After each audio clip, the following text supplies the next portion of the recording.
कि अगर BP, sugar या कैंसर, जिसको लाइफस्टाइल डिजीज बोला जाता है, अगर नाइट्रिक ऑक्साइड बढ़ जाएगी तो तीनों ठीक हो जाएंगे। शरीर में जिस जगह पे खून कम पहुंच रहा है, ऑक्सीजन कम पहुंच रही है, वहां पे कैंसर सेल डेवलप होते हैं। 15 लाख लोगों का डाटा है मेरे पास, जो जाने अनजाने, डायरेक्टली इनडायरेक्टली मेरे संपर्क में आए, जिनको मैंने खाने पीने के रूल्स बताए, जाने अनजाने बहुत कुछ सिखाया, और वो सब लोग आज स्वस्थ हैं। मैं सिर्फ आपसे एक सवाल पूछना चाह रहा हूं कि मनुष्य, मानव जाति आज के समय में क्या ज्यादा खा कर बीमार हो रही है, या बिना खाए बीमार हो रही है, या गलत खाने की वजह से बीमार हो रही है? तो मैं आपका ध्यान लेके जाना चाहूंगा 3 स्टडीज की तरफ। 1931 में ओटो हेनरिच वुडवर्ड को एक नोबेल प्राइज मिला गया था, सिर्फ इस वजह से कि शरीर में अगर ऑक्सीजन का प्रोडक्शन, ऑक्सीजन का लेवल बढ़ा दिया जाए तो शरीर कैंसर जैसी बीमारी को भी हरा सकता है, यानी कि ऑक्सीजन बढ़ाना। इसीलिए प्राणायाम और एक्सरसाइज, योगा करना हमें स्वस्थ बनाता है। फिर 1998 में आते हैं लुइस जे इग्नारो, जो न्यूयॉर्क के हैं, उनको भी नोबेल प्राइज मिला। किस बात के लिए? कि शरीर में नाइट्रिक ऑक्साइड का प्रोडक्शन बढ़ा दो, यानी कि वाइसोडिलेशन हो जाता है उससे। वो क्या है कि अगर शरीर में नाइट्रिक ऑक्साइड बढ़ जाएगा तो शरीर में आपके खून का प्रवाह हर जगह पहुंचना शुरू हो जाएगा। इसीलिए बोलते हैं हार्ट में कैंसर नहीं होता, क्योंकि वह खून व ऑक्सीजन लगातार चलता है। शरीर में जिस जगह पे खून कम पहुंच रहा है, ऑक्सीजन कम पहुंच रही है, वहां पे कैंसर सेल डेवलप होते हैं। इसीलिए बोल रहा हूं कि अगर बीपी, शुगर या कैंसर, जिसको लाइफस्टाइल डिजीज बोला जाता है, अगर नाइट्रिक ऑक्साइड बढ़ जाएगी तो तीनों ठीक हो जाएंगे। और नाइट्रिक ऑक्साइड कैसे बढ़ती है?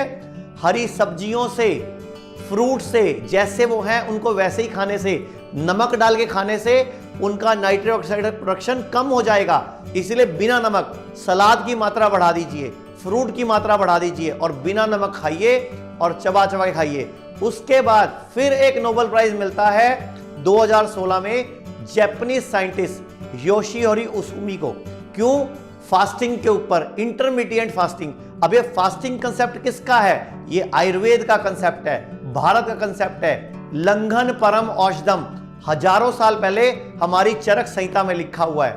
लेकिन नोबेल प्राइज किसको मिलता है? जापानीज साइंटिस्ट को, कि अगर आप 24 घंटे, 16 घंटे, 8 घंटे के फास्टिंग शुरू करो, यानी कि गैप लो खाने में, तो शरीर के बीमार सेल्स को अच्छे सेल्स खुद ही खत्म कर देंगे। तो ये क्या है? तो मैं यही बोलना चाहूंगा आप सबसे, जैसे मैंने अपनी फोटो दिखाई 1992 की, 1998 की और 2000 की, कि 39 किलो से मैं 64 किलो का हुआ और साथ में मेरी सारी बीमारियां ठीक हो गई। ऐसे ही आज तक 15 लाख लोगों का डाटा है मेरे पास, जो जाने अनजाने, डायरेक्टली इनडायरेक्टली मेरे संपर्क में आए, जिनको मैंने खाने पीने के रूल्स बताए, जाने अनजाने बहुत कुछ सिखाया, और वो सब लोग आज स्वस्थ हैं। तो मोटी मोटी बातें, खाना हमेशा चबा चबा कर खाना चाहिए। अंगूठे के नाखून जितनी बाइट, इससे बड़ी बाइट खाने की नहीं होनी चाहिए।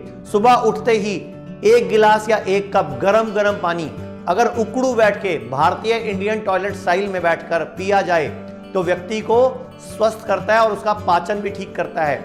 उसके बाद नाश्ते में 12 बजे से पहले अगर एक बड़ी प्लेट, जितना आपका वजन गुणा 10 ग्राम फ्रूट्स खाए जाएं, तो आपकी शुगर भी रिवर्स हो सकती है। ऐसे ही दोपहर में लंच करने पर से पहले आप जो खाते हो उससे आपके वजन गुणा 5 ग्राम 3 से 4 तरह की सलाद खाएं, सीजन की। ये जरूर ध्यान रखना कि जो भी फ्रूट और सैलड हम खाएं वो सीजन का हो।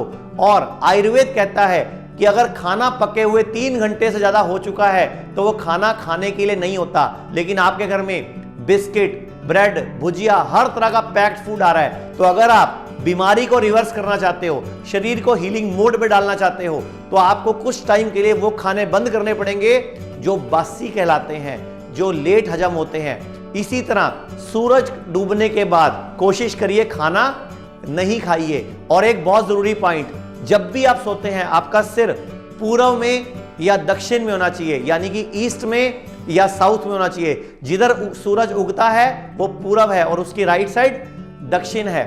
और जब भी आप लेटते हैं तो बाईं करवट लेटिए, यानी कि लेफ्ट साइड करवट लेकर लेटिए।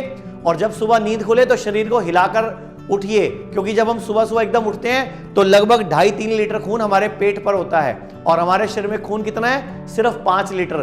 तो हमारे घुटनों में, एड़ी में, ब्रेन में, हार्ट में कम होता है। इसीलिए सुबह सुबह हार्ट अटैक ज्यादा पड़ता है। डिस्क प्रॉब्लम ज्यादा होती है। तो ये सब अगर आप नियम अपनाएंगे और खाने को ही अपनी मेडिसिन बनाएंगे, और आप याद कीजिए आपके घर में जब कोई पेट बीमार पड़ता है तो क्या करता है, 2 से 3 दिन के लिए खाना छोड़ देता है।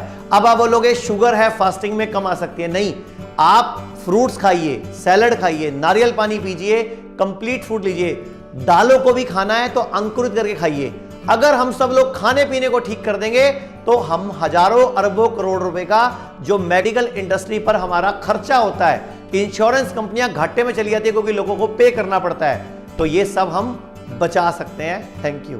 चंडीगढ़ में भारत का पहला इंटीग्रेटेड मेडिकल साइंसेज का हॉस्पिटल शुरू किया गया है, जिसका नाम हिम्स रखा गया है।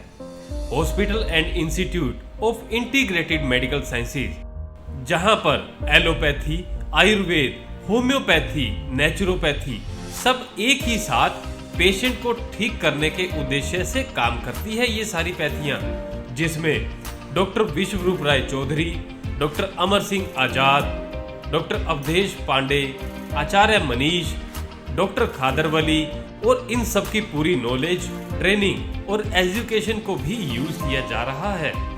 फिर चाहे आपकी बीमारी छोटी हो या बड़ी, चाहे लीवर फेल हो, किडनी खराब हो, हार्ट की प्रॉब्लम हो, जोड़ों का दर्द, ऑटो इम्यून डिजीज हो, या फिर स्टेज 4 कैंसर ही क्यों ना हो, या कोई ऐसी बीमारी जिसको आपके डॉक्टर ने लाइलाज बता दिया हो, या फिर उस बीमारी का हल ऑपरेशन बताया हो, तो इन सभी समस्याओं का सही समय पर अगर समाधान किया जाए तो आपकी बीमारी का जड़ से समाधान हो सकता है। अगर आप भी हैं किसी बीमारी से परेशान, तो आप इस हिम्स हॉस्पिटल के अंदर आकर के अपनी बीमारी का जड़ से समाधान कर सकते हैं। 70 बेड के इस हॉस्पिटल के अंदर खाने पीने से लेके रहने तक का भी सारा इंतजाम किया गया है। अभी भारत के अंदर पटियाला, जीरकपुर, चंडीगढ़, डेरा बस्सी और दिल्ली के अंदर 14 क्लिनिक शुरू हो चुके हैं, जहां पर सिर्फ खान पान और आपकी लाइफस्टाइल को चेंज करके आपकी बीमारियों को रिवर्स करना सिखाया जाता है, और आपको अपना डॉक्टर खुद बनाया जाता है, ताकि आप या आपके परिवार के अंदर किसी को कोई भी बीमारी आ गई है तो उसे कैसे निजात पा सकते हैं, और भविष्य में और कोई बड़ी बीमारी या छोटी बीमारी ना आए, उससे भी कैसे बचा जा सकता है, उसके बारे में भी आपको सिखाया जाता है।